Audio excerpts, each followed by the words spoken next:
नमस्कार फ्रेंड्स, इस वीडियो पर हम आरबीआई के ऊपर बात करेंगे। क्या है आरबीआई की हिस्ट्री और किस तरीके से आरबीआई काम करता है।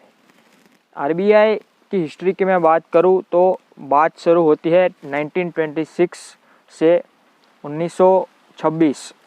तब royal commission on Indian currency ने ब्रिटिश गवर्नमेंट को रिकमेंडेशन दिया, गाइडेंस दी कि आपको अब सेंट्रल बैंक की स्थापना कर लेनी चाहिए, क्योंकि अब इंडिया में बैंक्स बहुत ज़्यादा हो गए हैं। लेकिन ब्रिटिश गवर्नमेंट ने रॉयल कमीशन ऑन इंडिया की बात को नकार दिया। फिर 1929 पर जब अमेरिका की इकोनॉमी कोलैप्स हो गई, तब उसका इफ़ेक्ट हमारे भारत पर भी हुआ और 400 से 50 से भी ज़्यादा बैंक भी कोलैप्स हो गए, गिर गए। अब ब्रिटिश गवर्नमेंट को ये एहसास हुआ कि नहीं, हमें अब आरबीआई की स्थापना कर लेनी चाहिए। तब 1934 आरबीआई एक्ट पारित किया गया ब्रिटिश गवर्नमेंट के द्वारा। आरबीआई के पहले गवर्नर एक ब्रिटिश थे, इसका नाम था ऑसबॉर्न स्मिथ। फिर 1943 में हमारे पहले भारतीय गवर्नर बने सीडी देशमुख। जब हमारा भारत देश आज़ाद हुआ तब रिज़र्व बैंक ऑफ इंडिया में बहुत सारी प्राइवेट इन्वेस्टमेंट थी, तो उसकी एक डिसएडवांटेज ये था कि रिज़र्व बैंक हमारे पार्लियामेंट के प्रति आंसरेबल नहीं हो सकती जब तक उसमें प्राइवेट इन्वेस्टमेंट रहेगी।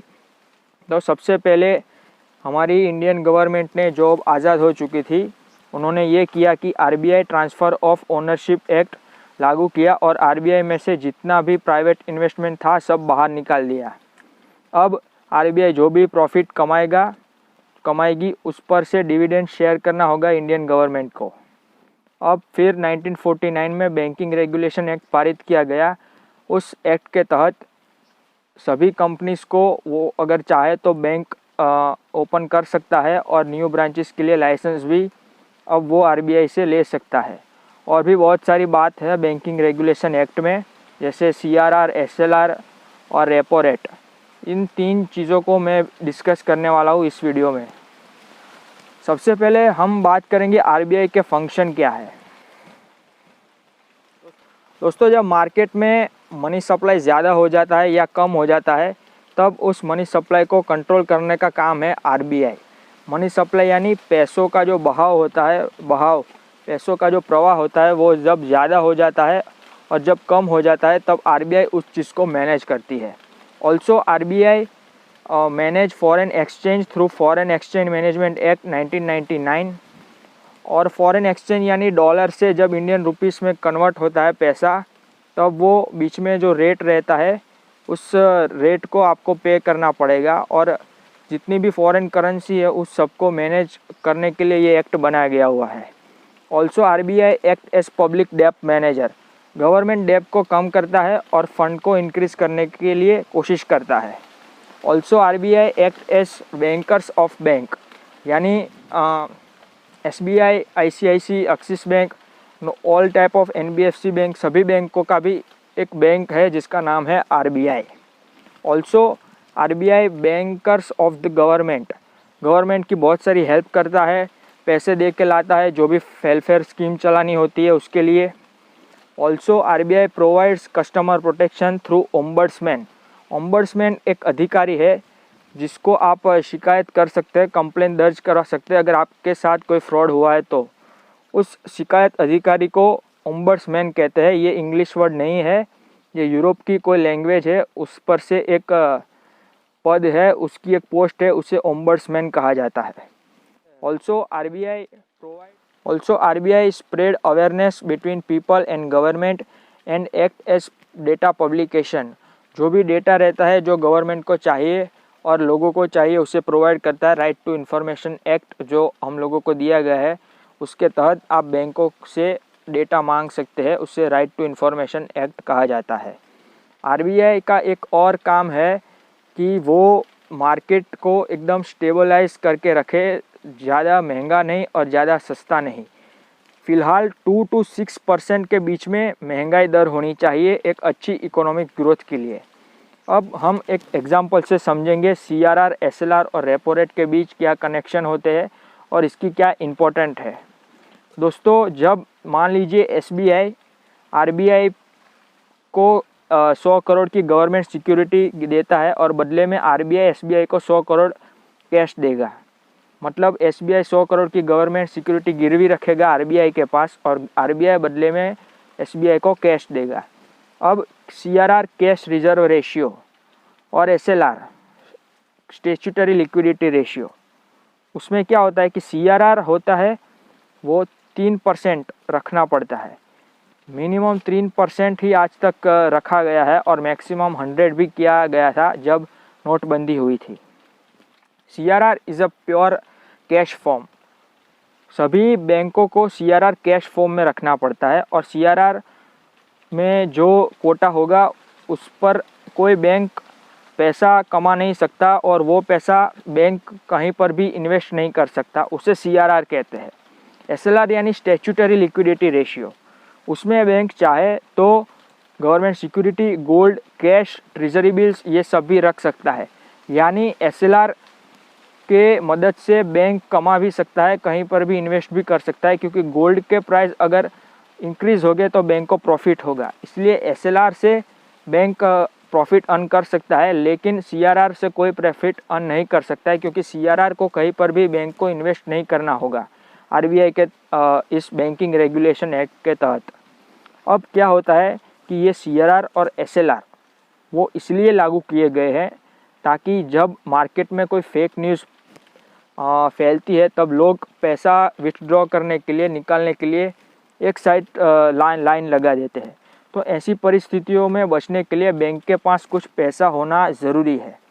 इसका प्राइमरी फंक्शन यही है सीआरआर और एसएलआर का। और जब कोई बैंक एकदम कोलैप्स हो जाता है, मान लीजिए कोई पैसा लेके भाग गया बैंक का, तो पब्लिक ने जो अकाउंट बनाया है करंट अकाउंट और सेविंग अकाउंट में, वो पैसा तो पब्लिक को मिलना ही चाहिए, इसीलिए सीआरआर और एसएलआर रखा गया है। तो अगर आपका कोई किसी बैंक अकाउंट में, आपका किसी बैंक में कोई अकाउंट है और वो बैंक बंद होने की कगार पर है, तो ऐसी बात नहीं है कि आपका पैसा डूब जाएगा, नहीं। सीआरआर और एसएलआर इसलिए लागू किए गए हैं। अब हम बात करते हैं repo rate, the very important rate. Market महंगा हो जाता है, इसका मतलब क्या है? मार्केट महंगा तब होता है जब लोगों के पास, कंपनी के पास पैसा ज़्यादा आ जाता है। गरीब आदमी, आम आदमी के पास तो पैसा उतना ही रहता है, लेकिन जब अमीरों के पास पैसा ज़्यादा आ जाता है तब ये कंपनियां अपने प्रोडक्ट के दाम बढ़ा देती है और ये अमीरों के लिए फ़ायदेमंद है, लेकिन गरीब और आम आदमी के लिए नुकसानकारक है। इसलिए आरबीआई क्या करती है, रेपो रेट को बढ़ा देती है ताकि लोन महंगे हो जाए और पब्लिक, जो अमीर लोग हैं, वो पैसा कम खर्च करे और अगर खर्च करना चाहे तो उसके पास से पैसे को आरबीआई शक कर लेती है, निकाल लेती है मार्केट में से जब रेपो रेट ज़्यादा होता है। जब रेपो रेट ज़्यादा होता है तब हमें बैंक को इस रेट ज़्यादा पे करना पड़ता है, इंटरेस्ट ज़्यादा पे करना पड़ता है। जब रेपो रेट घटाया जाता है, इसका मतलब अब लोन सस्ते होने वाले हैं, लोग ज़्यादा चीज़ें खरीदेंगे और ये बिज़नेस के लिए, कंपनीज़ के लिए अच्छा है, क्योंकि जब प्रोडक्ट के दाम काफ़ी ज़्यादा गिर जाएंगे तो अनएम्प्लॉयमेंट की स्थिति खतरा हो जाएगी, रोज़गार नहीं बढ़ेंगे।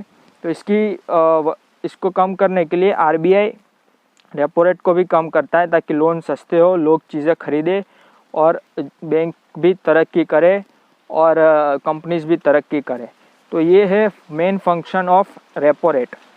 मनी सप्लाई को कंट्रोल करने के लिए रेपो रेट काम में लिया जाता है और सीआरआर और एसएलआर का प्राइमरी फंक्शन तो मैंने आपको बता दिया। दोस्तों अब हम दोस्तों आपने एक और टर्म्स सुना होगा, नॉन परफॉर्मिंग एसेट। ये चीज़ क्या होती है और इसकी क्रोनोलॉजी क्या है? सबसे पहले कोई कंपनी या फिर कोई इंसान कोई बैंक से लोन लेता है और अगर वो टाइम से प्रिंसिपल और इंटरेस्ट रेट के साथ वो लोन वापस कर देता है तो उस अकाउंट को बोला जाता है स्टैंडर्ड अकाउंट। अब अगर कोई इंसान 30 दिनों तक वो लोन का पैसा, ईएमआई का पैसा वापस नहीं करता है तो उस अकाउंट को स्पेशल मेंशन अकाउंट 0 करके मार्क किया जाता है। अगले 30 दिनों तक वो इंसान पे नहीं करता है तो स्पेशल मेंशन अकाउंट 1।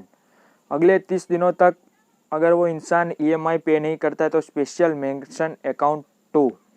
तो अब 90 दिन हो गए हैं, उस इंसान ने ईएमआई का पैसा पे नहीं किया है, तो उस पैसा और उस लोन को नॉन परफॉर्मिंग एसेट की कैटेगरी में रख दी जाएंगी। अब यदि 12 महीने तक वो पैसा नॉन परफॉर्मिंग एसेट में ही पड़ा रहेगा तो उसे हम बोलेंगे सब स्टैंडर्ड अकाउंट। उसमें 12 महीने से भी ज़्यादा हो सकता है, और मान लीजिए कि 14 महीने 15 महीने हो गए तो अब बोला जाएगा कि अब ये अकाउंट डाउटफुल है, अब बहुत ही कम चांस है।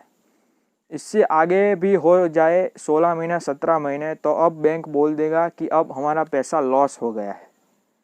इस सिचुएशन में बैंक सरफेसी एक्ट और आईबीसी एक्ट का उपयोग करके रिस्ट्रक्चर करेगा लोन को, और वो उस कंपनी की एसेट और वो सबको सेल करेगा, ऑक्शन करेगा, और इस तरीके से वो जो बैंक है वो अपना पैसा वापस लाने के लिए कोशिश करता रहेगा, और वो सक्सेस हो भी सकता है और नहीं भी हो सकता है।